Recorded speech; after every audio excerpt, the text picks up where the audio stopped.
सोचिए, अगर भारतीय राजनीति किसी बड़ी और शानदार फिल्म की तरह हो, तो उसकी सबसे दिलचस्प कहानी कौन सी होगी? आज हम जिस सफर पर निकलने वाले हैं, वो सत्ता, कड़े संघर्ष और करोड़ों लोगों की उम्मीदों की कहानी है। एक ऐसा निष्पक्ष और सिनेमैटिक विश्लेषण जो हमें देश की सियासत के सबसे बड़े बदलावों के बिल्कुल बीचों बीच ले जाएगा। तो चलिए, बिना किसी देरी के शुरू करते हैं। भाग एक नई आवाज का जन्म। चलिए सीधे इस कहानी की शुरुआत में चलते हैं। साल था 1951। दिल्ली की ठंडी हवाओं के बीच एक अकेली लेकिन दमदार आवाज उठी। श्यामा प्रसाद मुखर्जी ने कहा था, देश को एक नई दिशा चाहिए। नए नवेले आजाद हुए भारत में विकल्पों की भारी कमी थी। किसी ने सपने में भी नहीं सोचा था कि उस दिन बोया गया ये छोटा सा वैचारिक बीज, जिसे तब भारतीय जनसंघ कहा गया, आगे चलकर भारतीय राजनीति का सबसे विशाल पेड़ बन जाएगा। भाग 2 आपातकाल और एक नई पार्टी की नींव। 1950 और 60 के दशक में जनसंघ अपनी जमीन तलाशी रहा था कि तभी 1975 में भारतीय लोकतंत्र के इतिहास का सबसे अंधकारमय मोड़ आया। इमरजेंसी। चारों तरफ सन्नाटा, आवाजें दबा दी गईं और लगभग पूरा विपक्ष जेल में था। लेकिन कहते हैं ना, दबाव जितना बड़ा होता है, निखार उतना ही शानदार आता है।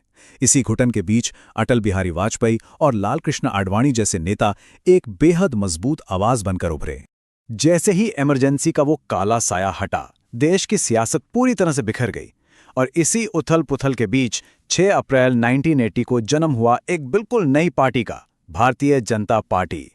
एक नई शुरुआत तो हो गई थी, लेकिन सच कहूं तो उस वक्त कोई भी इस पार्टी के असल भविष्य का अंदाजा नहीं लगा सकता था।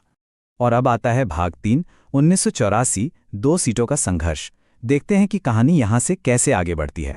हर बड़ी कहानी में एक पल ऐसा जरूर आता है जब लगता है कि बस अब सब खत्म। 1984 के आम चुनावों में इस नई पार्टी को पूरे देश में सिर्फ और सिर्फ 2 सीटें मिली। जी हां, महज 2।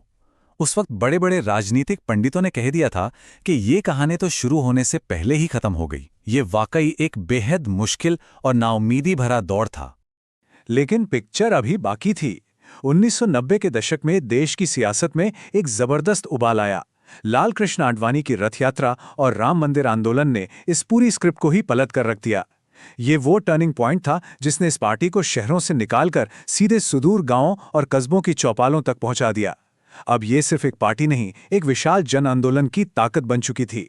भाग 4 दिल्ली की सत्ता और पोखरण परीक्षण। 1990 का दशक खत्म होते होते वो जमीनी संघर्ष आखिरकार दिल्ली के सत्ता के गलियारों तक पहुंच ही गया।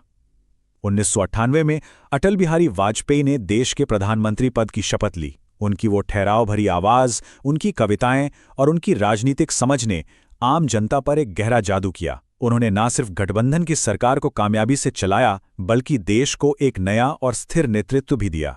और ये बात बहुत ही से दर्शाती है कि इस लीडरशिप का असर सिर्फ देश के अंदर ही नहीं था।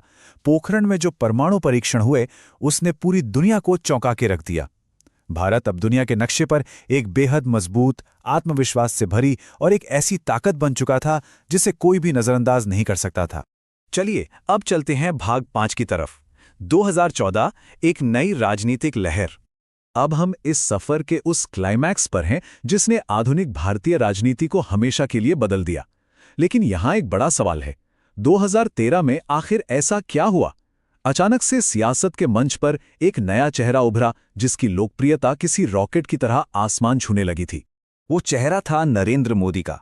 सोचिए उस माहौल को, रैलियों में उमड़ता लाखों का जनसैलाब, पूरा देश एक नए राजनीतिक शोर से गूंज रहा था और हर तरफ सिर्फ एक ही नारा था, अच्छे दिन आने वाले हैं। इस एक स्लोगन ने पूरे देश को अपनी तरफ खींचा और एक ऐसे चुनाव का मंच तैयार कर दिया जो इतिहास रचने वाला था। और अब जो सबसे दिलचस्प बात है वो ये कि 2014 लोकसभा चुनावों ने वाकई इतिहास रच दिया। पूरे 3 दशकों के लंबे इंतजार के बाद भारत में किसी एक पार्टी ने अपने दम पर पूर्ण बहुमत हासिल किया था। नरेंद्र मोदी प्रधानमंत्री बने और देश में एक ऐसी नई राजनीतिक लहर स्थापित हो गई जिसका पैमाना और प्रभाव वाकई अकल्पनीय था। भाग 6 आज की राजनीतिक कहानी। 2014 की उस बड़ी जीत के बाद शासन और नीतियों में बदलाव का एक बेहद तेज दौर शुरू हुआ। एक के बाद एक कई बड़े फैसले लिए गए। स्वच्छ भारत अभियान, डिजिटल इंडिया, नोटबंदी, जम्मू कश्मीर से अनुच्छेद 370 का हटना और राम मंदिर का निर्माण।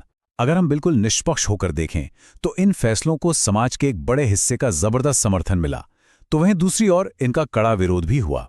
लेकिन एक बात तय है, इन सारे घटनाक्रमों ने इस पार्टी के राजनीतिक वर्चस्व को पूरी तरह से मजबूत कर दिया। तो सबसे अहम बात यह है कि आज जब हम रुककर इस पूरी यात्रा को देखते हैं तो यह साफ हो जाता है कि भारतीय जनता पार्टी अब सिर्फ चुनाव लड़ने वाली कोई आम पार्टी नहीं रह गई है। करोड़ों लोगों के लिए यह एक विचारधारा है, एक उम्मीद है। आज की तारीख में ये यकीनन वर्तमान भारत की सबसे बड़ी राजनीतिक कहानी है। जरा इस पूरे सिनेमैटिक सफर के भारी कॉन्ट्रास्ट को देखिए। जो कहानी 1984 में महज 2 सीटों के गहरे अंधेरे में कहीं खोती हुई नजर आ रही थी, वो आज भारत के इतिहास की सबसे बड़ी राजनीतिक ताकत बन चुकी है।